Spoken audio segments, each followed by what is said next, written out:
Good morning, everybody. Welcome.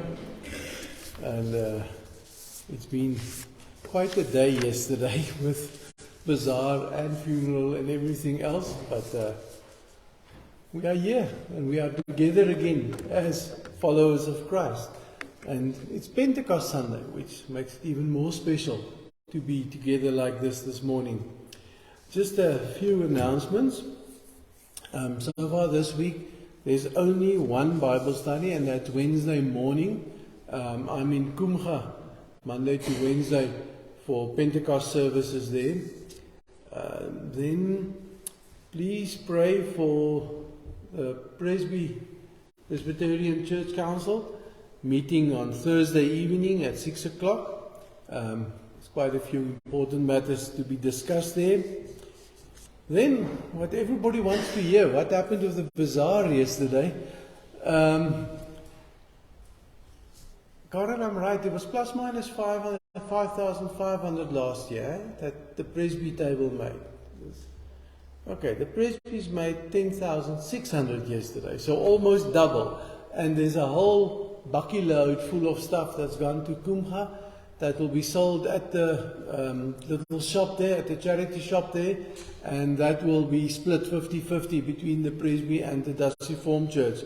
Dutch Reformed Church, there was a bit of money that was paid in beforehand as well, and they made 22,000 rand. So you are pushing them now. You are pushing them. That's nice. Still, on our prayer concerns, Muriel Nenny Oosthuizen. Nenny was in hospital over the weekend. Please think of him. Dalian Mills is busy recovering after a stroke. And then, of course, yesterday was the memorial service for her son that passed away in a motor vehicle accident. There's quite a few birthdays this morning. The 27th, which was yesterday, was Kyle Andrews. Today is Donovan Freitag. Tomorrow is Anthony Smith, as well as Sandra Oosthuizen from Cairo and Stadtruim. The 31st is Kathy Hykens. Where did Kathy disappear to? Is she hiding? The 31st is Kathy Hykens. And then the 2nd of June is Karen Elwood, as well as our one doc, Sig Pretorius. So they are all this week, so there's a whole long list. Then in the, what do you call that place, the foyer, there's still some bazaar stuff to be sold, so help yourself.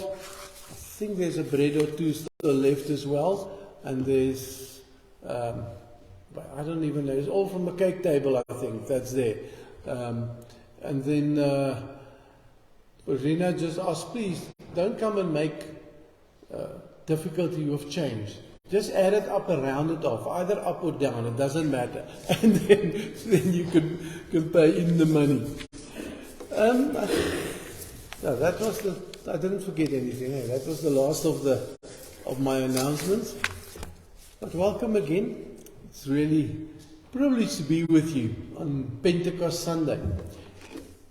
And this morning I want to use as our call to worship and our greeting 2 verses from John 14. First, Jesus said, "But the Advocate, the Holy Spirit, whom the Father will send in my name, will teach you all things and will remind you of everything I have said to you." Die Parakleet, die Heilige Gees, wat die Vader in my naam sal stuur, hy sal julle in alles onderrig en julle aan alles herinner wat ek vir julle gesê het.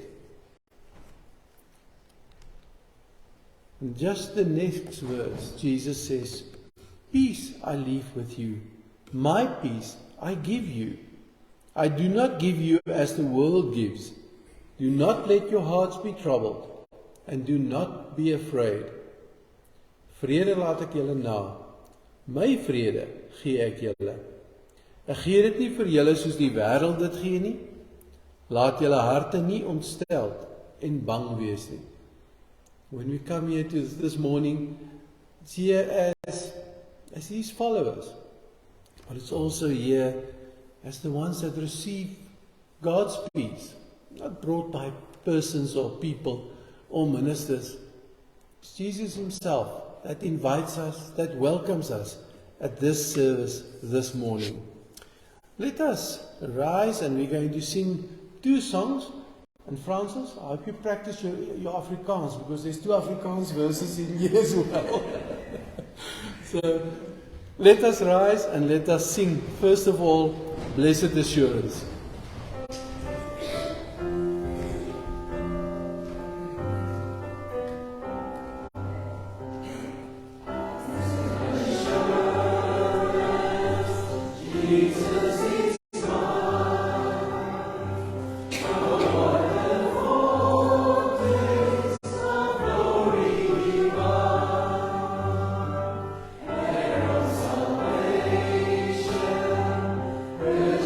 Of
We're listening to the recording in Acts of the day that the Holy Spirit was poured out.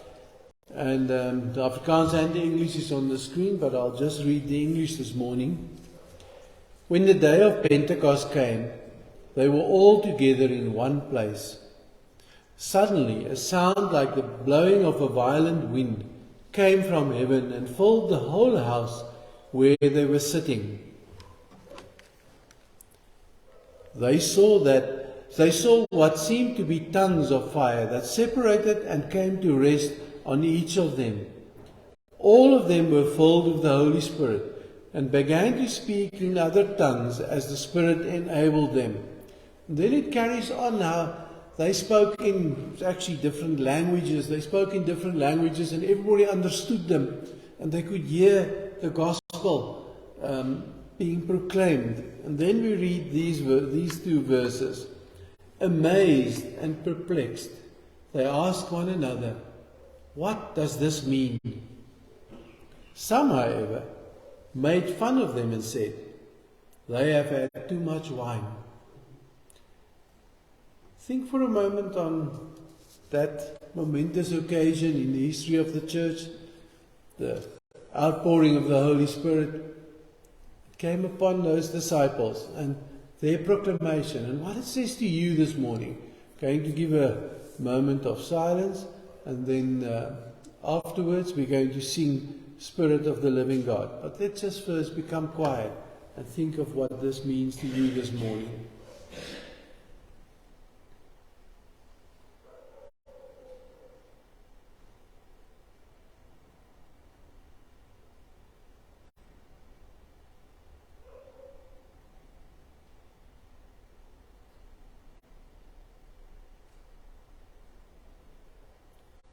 Amen.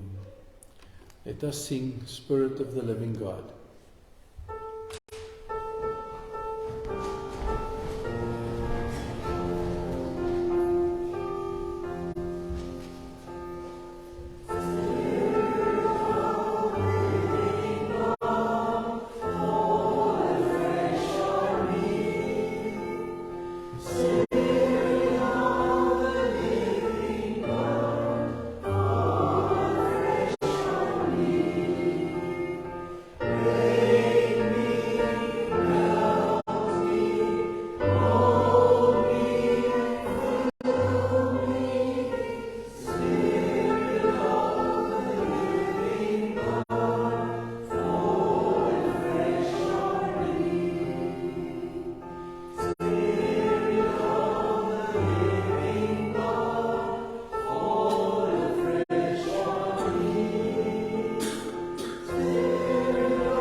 Thank you to the music team.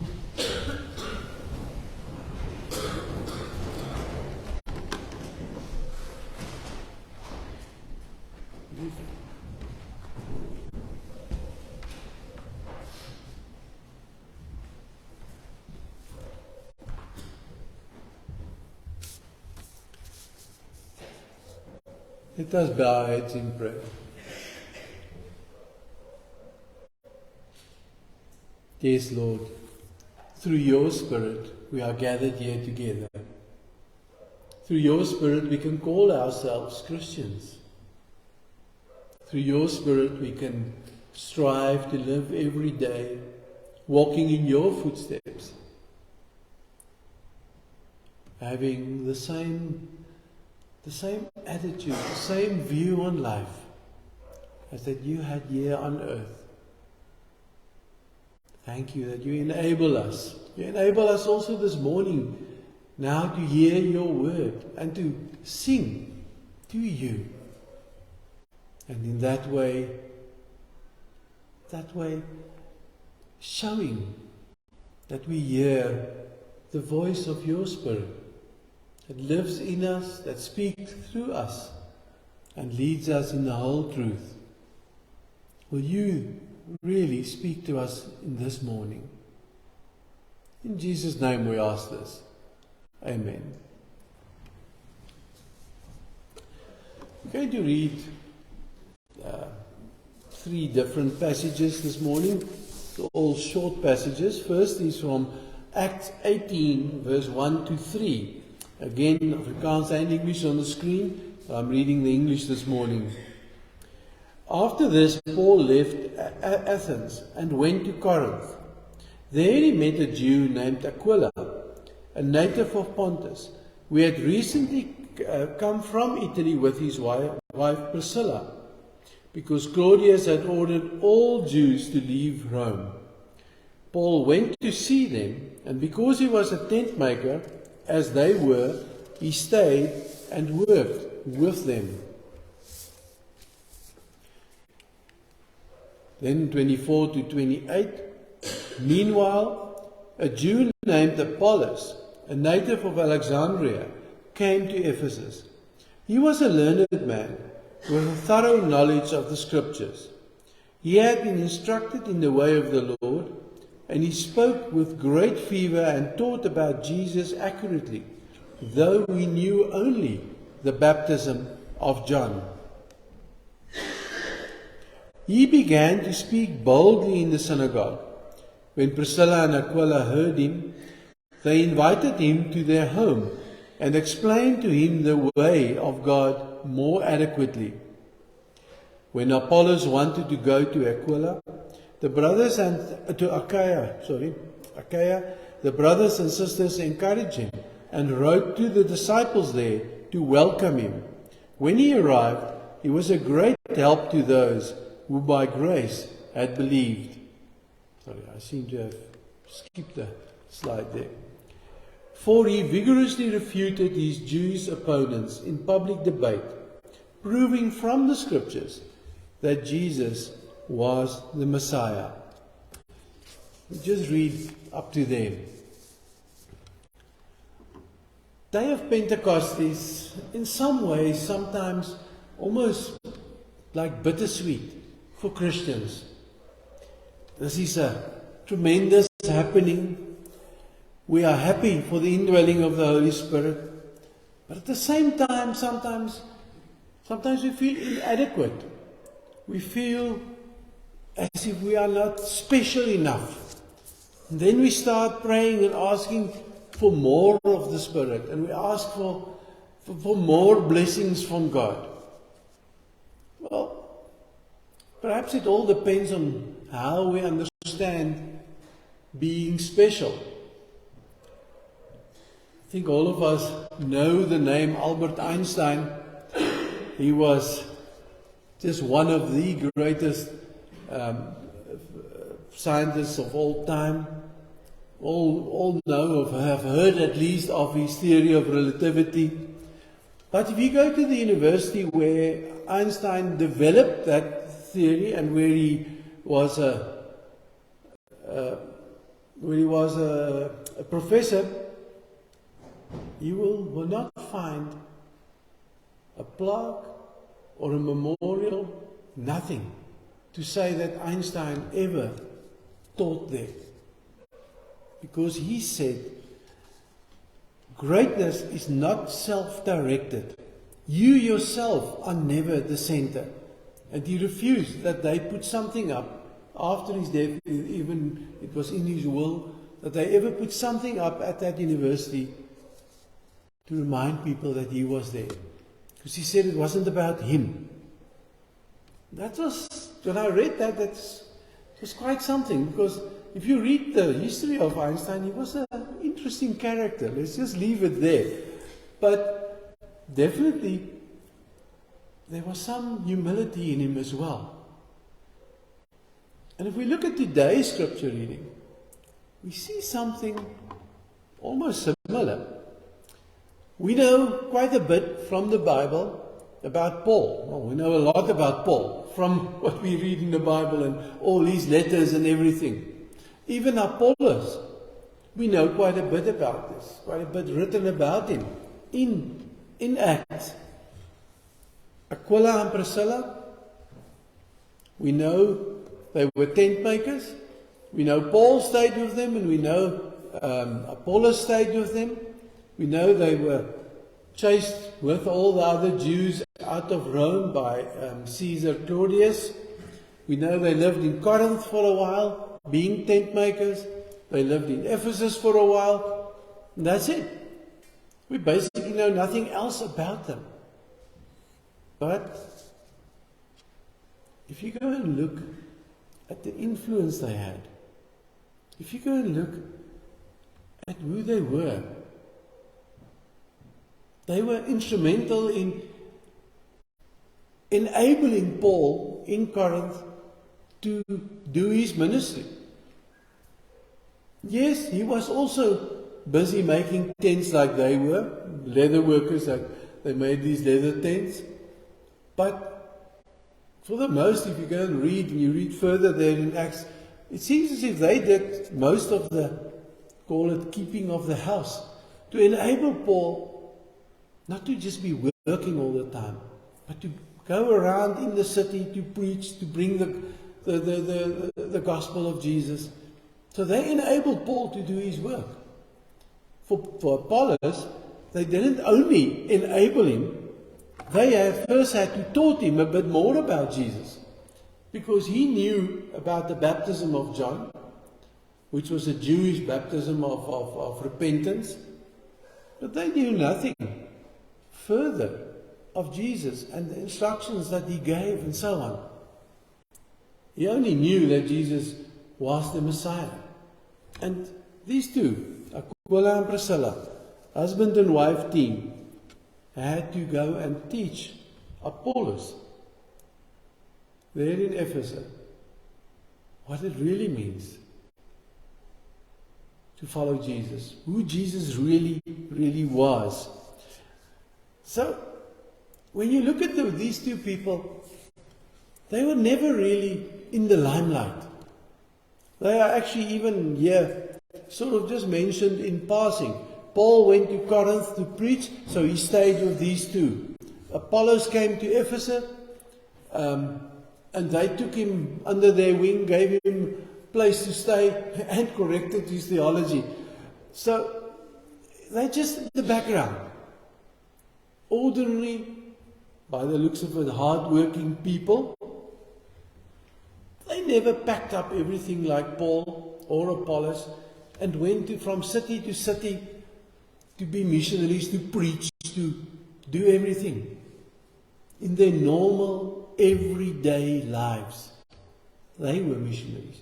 In their normal, everyday lives, they enabled people who went away to preach.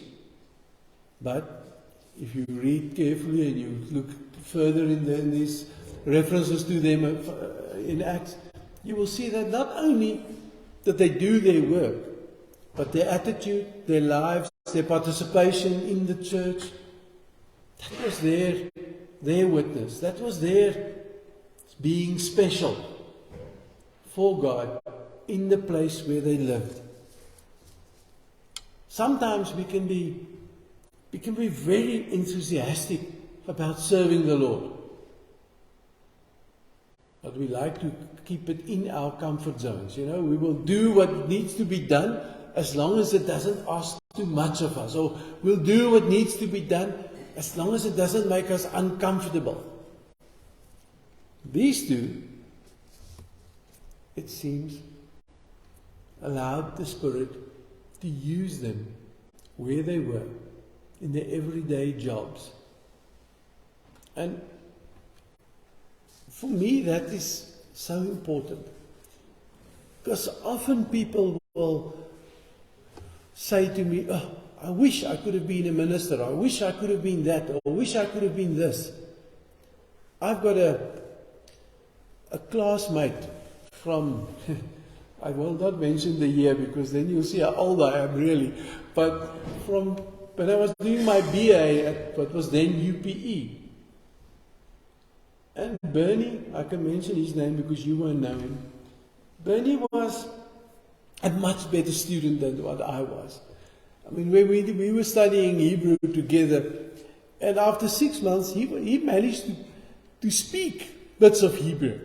And I was still trying to figure out the alphabet and stuff like that. But Bernie was a very, very good linguist and a very good student. But Bernie was studying to be a teacher. Because he came from a very poor family, and he managed to get a teaching bursary, and that's how he studied. But he took Hebrew as a subject because he loved the Lord and he wanted to be able to know more. He took Hebrew and biblical studies with me. And about 3-4 years ago, I met Bernie again after our ways parted after university. And we had a cup of coffee and we had chatted a bit, and it was nice seeing him again because we sort of clicked when we were at Varsity. And in the discussion, somewhere along the line, Bernie starts and says to me that he is still, after all these years, sorry that he never ever managed to become a minister. And I sort of ignored that, and we carried on talking, and I asked him about his life and how things went at school and so on. And it turned out that Bernie had a massive ministry in the school. He was leading CSV, what's that in English? SCA. He was leading the SCA. He was very, very instrumental in raising young Christians at that school. At the end, I told Bernie, you had more of an impact as a teacher than anybody would ever have had as a minister. And there's a lot more about that story, but that encounter with Bernie and this story of Aquila and Priscilla reminds me of people that sometimes feel, I'm not good enough, I'm not special enough. I don't have, in our words, enough of the Holy Spirit. I can't do this. And all that the Lord asks of you is where you are, in the place where you are. There, you let His light shine. There, you allow the Spirit to work through you. You are obedient in your actions, in your words, in the things that you do, in the way that you reach out to other people. That's all the Lord asks of us. Yes, sometimes He does call people, and I'm very sure of the fact that I was called to be a minister. Still don't know why the Lord chose me, because at school I was so shy I couldn't even do orals. I would just blush in all types of colors and start stuttering and couldn't speak. And then the Lord had a big sense of humor and He called me to be a minister. So the Lord uses each one of us as we are and despite who we are, because He enables us.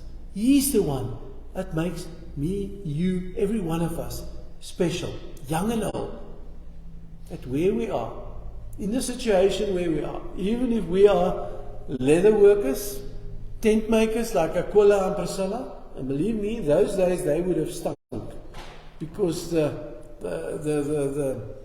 way that they worked with leather was a very smelly business. So these two, smelly leather workers making tents, were used by God. And God, through His Spirit, wants to use each one of us. Each one of us, where we are, with our talents, and with what He gives us, to live out His love to each other, to live out His message to each other, to be the Paul and the Apollos and all the other list of names we find in Acts and the rest of the Bible here in Stadtruim, in your circle where you are.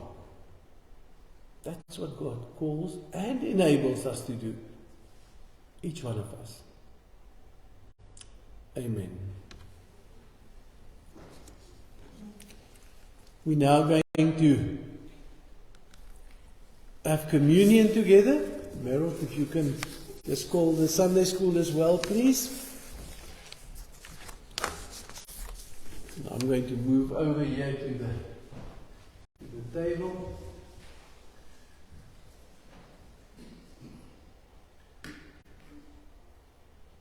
Day of Pentecost and communion is something very special, because it's almost as if it's the seal on that has happened before. The crucifixion, in the grave, in the resurrection, Jesus' ascension, and then Day of Pentecost. Christ Himself came to live in and amongst us. And all of this cup, this bread, stands in the light of the resurrection of Christ.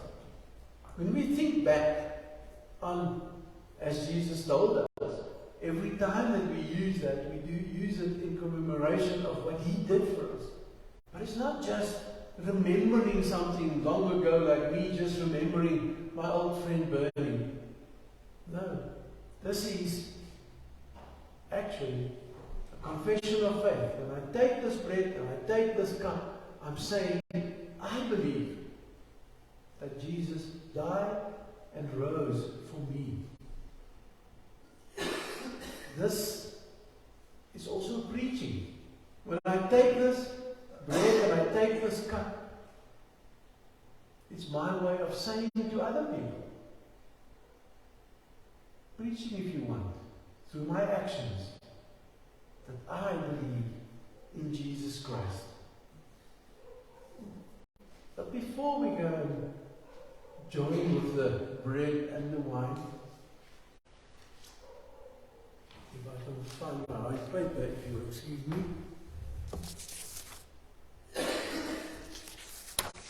I want us to, especially on a day like today, to confess our faith. Because this that we are celebrating, this day of the Pentecost that we are celebrating, is part of the whole body, the whole foundation of our faith. That Jesus lived, died, was buried, rose from the dead, ascended to heaven, met with lots of people, and then sent the Holy Spirit to be on all of us. So let us say this out loud. And I think all of us know it. We can stand up and we say this Apostles' Creed together as our confession this morning. I believe in God, the Father Almighty, Creator of heaven and earth.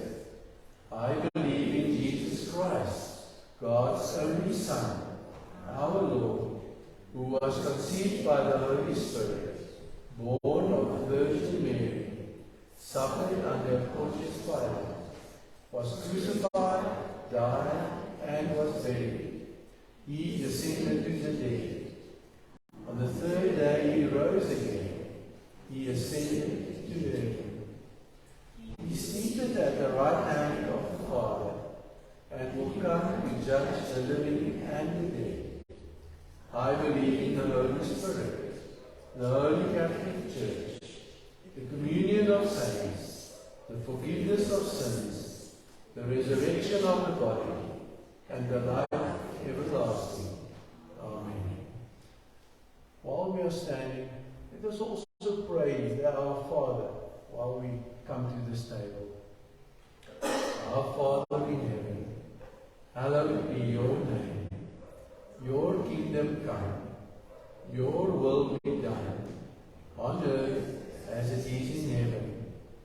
Give us this day our daily bread, and forgive us our trespasses, as we forgive those who trespass against us. and lead us not into temptation, but deliver us from evil. For yours is the kingdom, and the power, and the glory, forever and ever. Amen. Thank you. You may sit down. If you haven't grabbed a glass or a piece of bread at the back, please do so.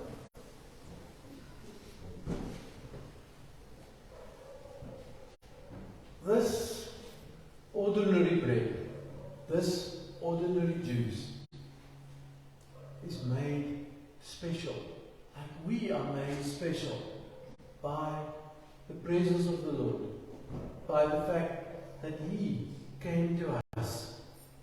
And this bread, which we break, is the communion of the body of Christ.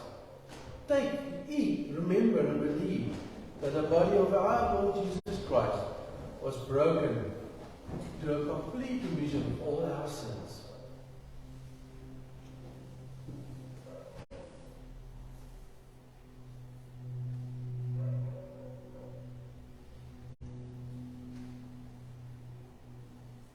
The cup of blessings which we bless is the communion of the blood of Christ. Take, drink, remember, and believe that the precious blood of our Lord Jesus Christ was shed for all of us.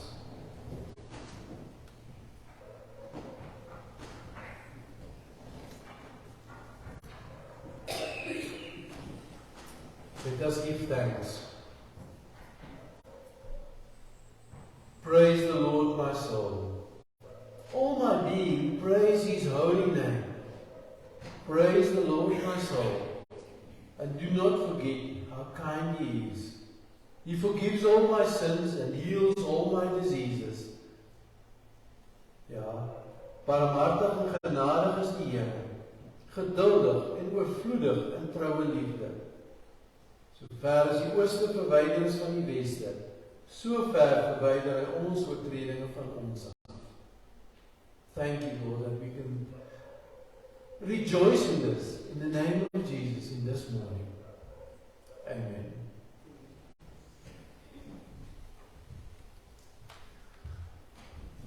Let us now rise and we sing out of my pieces of paper again. And we sing as our answer to this. Take my life. And we're going to sing an Afrikaans verse as well. Neem my lewe.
May the Lord bless you and keep you.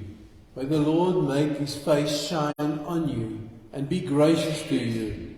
May the Lord turn his face towards you and give you peace. Ja, mag die Here jou seën en beskerm. Mag die Here sy aangesig oor jou laat skyn en jou genadig wees. Mag die Here sy aangesig na jou toe oplig en aan jou vrede gee. Amen.